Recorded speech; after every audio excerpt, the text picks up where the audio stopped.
अस्सलाम वालेकुम रहमतुल्लाहि व बरकातहू। डियर स्टूडेंट्स, जैसा कि आपको पता है कि चैप्टर नंबर 5 हमने कंप्लीट कर लिया था और उसके एमसीक्यूज़ के बारे में भी हमने डिस्कशन कर ली थी। तो आज हमने जो पहले 5 न्यूमेरिकल्स हैं उसकी डिस्कशन करनी है, उसको सॉल्व करना है। तो आइए हम बढ़ते हैं अपने पहले न्यूमेरिकल की जानब, न्यूमेरिकल नंबर 5.1, जो कि न्यूटन के लॉ ऑफ ग्रेविटेशन के मुतल्लक है। ठीक है, और इसके मतलब आपको एक एग्जांपल भी मिल जाएगी, वो एग्जांपल आप कर लेंगे तो ये न्यूमेरिकल भी आपसे बड़ी आसानी के साथ हो जाएगा। न्यूमेरिकल की स्टेटमेंट ये है कि find the gravitational force of attraction between two spheres each of the mass 1000 kg। The distance between the centre of the spheres is 0.5 metre. दो स्फीयर्स हैं जी, दोनों का मास हज़ार किलोग्राम का है, यानी कि पहला मास भी 1000 किलोग्राम का है, दूसरा मास भी 1000 किलोग्राम का है, और उनके दरमियान में जो डिस्टेंस है वो 0.5 मीटर का है। तो आपने ग्रेविटेशनल फोर्स जो है, फोर्स ऑफ ग्रेविटेशन जो है वो मालूम करनी है, इनके दरमियान में क्या है। तो अब अगर आप इसमें देखें तो पहले का मास कितना है, m1 का मास है वो 10,000 किलोग्राम, यानी कि 10 की ताकत 3 किलोग्राम। दूसरे का भी 1000 किलोग्राम, यानी कि 10 की ताकत 3 किलोग्राम है। और डिस्टेंस जो है उनके दरमियान में 0.5 का है। ग्रेविटेशनल कांस्टेंट 6.673/10 माइनस जो है वो -11 न्यूटन मीटर स्क्वायर पर किलोग्राम स्क्वायर है। फाइंड द ग्रेविटेशनल फोर्स हमने मालूम करनी है। ठीक है, तो इसको मालूम करने के लिए सोल्यूशन क्या है, इसका आपको फार्मूला पता होना चाहिए। फार्मूला आपने ऑलरेडी किया होगा, F=gm1m2/d²। तो उसमें हमने कीमतें पुट कर देनी है। जी की कीमत क्या है, 6.673/10⁻11। m1 कितना है, 10 की ताकत 3। m2 कितना है, 10 की ताकत 3। दोनों को मल्टीप्लाई करेंगे तो 10 की ताकत 6 हो जाएगा। ठीक है, इधर से 10 की ताकत -11 है। 10 की ताकत -11 में से आप 10 की ताकत 6 निकाल देंगे तो 10 की ताकत -5 बचेगा। 6.673 -10⁻11, ठीक है ना। उसमें -11 जो है वो 6 के साथ माइनस होकर -5 रह गया। 6.673 को बटा किया, 0.5 का स्केयर लिया तो वो कितना आ गया, 0.25 आ गया। तो 0.25 जो है वो आपने 6.673 को 0.25 पे डिवाइड किया तो आंसर आया 26.6, 26.6, और मल्टीप्लाई बाय 10 के बाद -5 है। एक -1 को इसके साथ मल्टीप्लाई कर दिया तो 2.66 बन गया। 2.66/10⁻4 Newton is the force between two spheres. दो स्फीयर्स के दरमियान में जो फोर्स ऑफ अट्रैक्शन होगी, जो फोर्स ऑफ ग्रेविटेशन होगी, वो कितनी होगी, 2.66 ज़रब 10 की ताकत -4 है। ठीक है, अब आ जाए दूसरे न्यूमेरिकल की जानब। दूसरा न्यूमेरिकल जो है उसमें भी आप देखें कि हमें जो बताया गया है ये थोड़ा सा उससे उलट होगा कि the gravitational force between two identical lead spheres. दो आइडेंटिकल लेड स्फीयर का मतलब है दोनों का मास सेम है। उनके दरमियान में जो ग्रेविटेशनल फोर्स है वो है 0.0066673 न्यूटन। ठीक है, अच्छा, और उसके अलावा आपने क्या मालूम करना, इनके दरमियान में जो फासला है वो है 1 मीटर का फासला है। ठीक है, दोनों के दरमियान में जो फोर्स ऑफ अट्रैक्शन है या फोर्स ऑफ ग्रेविटेशन है वो है 0.0066673। ठीक है, और दोनों के दरमियान में फासला जो है वो है 1 मीटर का। तो आपने क्या मालूम करना है, फाइंड देयर मैसेस। आपने मैस को आइडेंटिकल है तो मास उनको दोनों का सेम आएगा। ठीक है, तो बेटा इसमें आप देखें एफ कितनी है, 0.0066673 न्यूटन, यानी कि 6.673/10⁻³ न्यूटन। ठीक है, उसके बाद जी ग्रेविटेशनल कांस्टेंट जो है वो है 6.673/10⁻11 न्यूटन मीटर स्क्वायर पर किलोग्राम स्क्वायर। उसके बाद जो दरम्यान में डिस्टेंस है वो है 1 मीटर का। फार्मूला होता है F=G। अब जी m1 m2 था, वो दो आइडेंटिकल हैं तो हम उसकी जगह पे m² लिख सकते हैं। तो आप क्या लिखेंगे, जी m1 m2 नहीं लिखेंगे बल्कि जी m² लिख देंगे, ओवर d² है। तो आपको m मास चाहिए तो मास इधर ही रहेगा, ये इधर आकर मल्टीप्लाई हो जाएगा, ये नीचे डिवाइड हो जाएगा। Formula becomes m² = F×G। ठीक है, तो पुटिंग द वैल्यूज, तो f की वैल्यू थी 6.673/10⁻³ ठीक है, और डिस्टेंस था 1 मीटर, 1 का स्क्वायर आ गया, और नीचे 6.673/10⁻11 this is the gravitational constant की वैल्यू। दोनों कैंसिल हो गए, 6.673 6.673 दोनों आपस में क्या हो गए, कैंसिल हो गए। ठीक है, तो इधर रह गया 10 की ताकत -3, नीचे 10 की ताकत -11, ये -11 ऊपर जाकर क्या हो जाएगा, +11 में से आप 3 निकाल देंगे तो 8 बचेगा। 10 की ताकत 8 इधर बच जाएगा और इधर m का स्क्वायर बचेगा, taking square by both sides. तो ये m बराबर आ जाएगा 10⁴ किलोग्राम। तो 10 की ताकत 4 किलोग्राम जो है वो बेसिकली 10,000 किलोग्राम के बराबर होगा।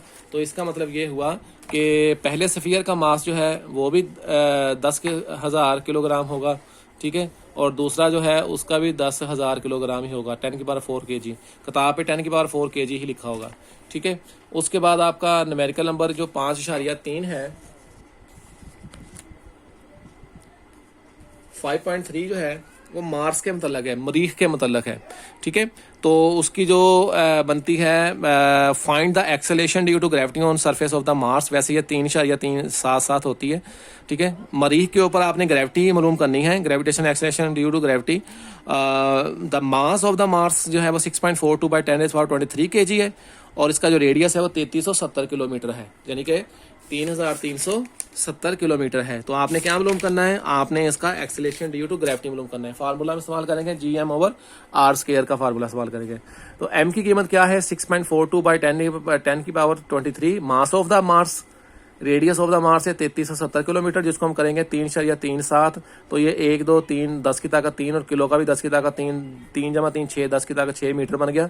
ये साइंटिफिकेशन आपको बहुत दफ़ा करवा चुका हूँ, इसलिए यहाँ पे दोबारा करवाने की जरूरत नहीं है। ग्रेविटेशनल कांस्टेंट है 6.673 बाई 10⁻11 न्यूटन मीटर स्क्वायर पर किलोग्राम स्क्वायर। आपने gravity on the surface of the Mars मालूम करनी है, तो उसके लिए value of gravity on Mars मालूम करने के लिए formula we shall use G is equal to Gm/r²। M for mass of Mars, Mars मतलब मरीख का मास, G gravitation constant, R Mars मतलब मरीख का रदास रेडियस। पुटिंग द वैल्यूज को पुट किया, G की कीमत आ गई 6.673 बाई 10⁻11, M आ गया 6.42 बाई 10⁻3, R आ गया 3.37 बाई 10⁻6। ठीक है, इसका आपने ले लिया स्क्वायर, क्योंकि ये R का स्क्वायर था। अब इनको आपने हल किया, 6.673 और 6.42 को आपस में मल्टीप्लाई किया तो वो आ गया 42.84। ठीक है, 23 में से 11 निकाल दिया तो वो आ गया 10 की ताकत 12। नीचे 3.37 का स्क्वायर लिया तो वो आ गया 11.36, और 10 की ताकत 6 का स्क्वायर लिया तो आ गया 10 की ताकत 12। ऊपर 10 की ताकत 12, नीचे 10 की ताकत 12, दोनों आपस में क्या हो गए, कैंसिल हो गए। कैंसिल होने के बाद ये दोनों रह गए, इनको आपस में डिवाइड किया तो आंसर आया 3.77 मीटर पर सेकंड। इसका मतलब ये हुआ the value of gravity on the surface of the Mars will be 3.77। जैसे जमीन की सतह पे होती है ना 9.8 मीटर पर सेकंड, जिसको हम 10 मीटर पर सेकंड कहते हैं, इसी तरीके से मरीख की सतह के ऊपर जो ग्रेविटी की वैल्यू है वो 3.77 है। ठीक है, अब आ जाते हैं चौथे की जानब। ठीक है, अब जो 4 है ये हमने मालूम करना है मास ऑफ मून, यानी कि जो चांद है उसका मास कितना है। तो उसकी जो स्टेटमेंट है वो आप सुन लें, the acceleration due to gravity on the surface of the moon is 1.62, यानी ज़मीन पर ग्रेविटी की वैल्यू है 1.62, सॉरी चांद की ग्रेविटी। ठीक है, और उसके अलावा मून यानी कि चांद का जो रेडियस है वो है 1740 kilometre. Find the mass of the moon का मास मालूम करें। ठीक है, अच्छा, इसके लिए हम फार्मूला इस्तेमाल करेंगे R²G/G। जैसे मास ऑफ अर्थ का फार्मूला हमने मालूम किया था, मास ऑफ अर्थ यानी कि ज़मीन का मास मालूम करने के लिए हमने फार्मूला इस्तेमाल किया था R²G/G, यानी ग्रेविटेशनल कांस्टेंट। तो इसको हम किस तरीके से लेंगे बेटा, उसमें आप देखें कैलकुलेशंस आपके सामने लिखी हुई हैं, आप देख सकते हैं। ठीक है, तो मैं इसको थोड़ा सेट कर लूँ।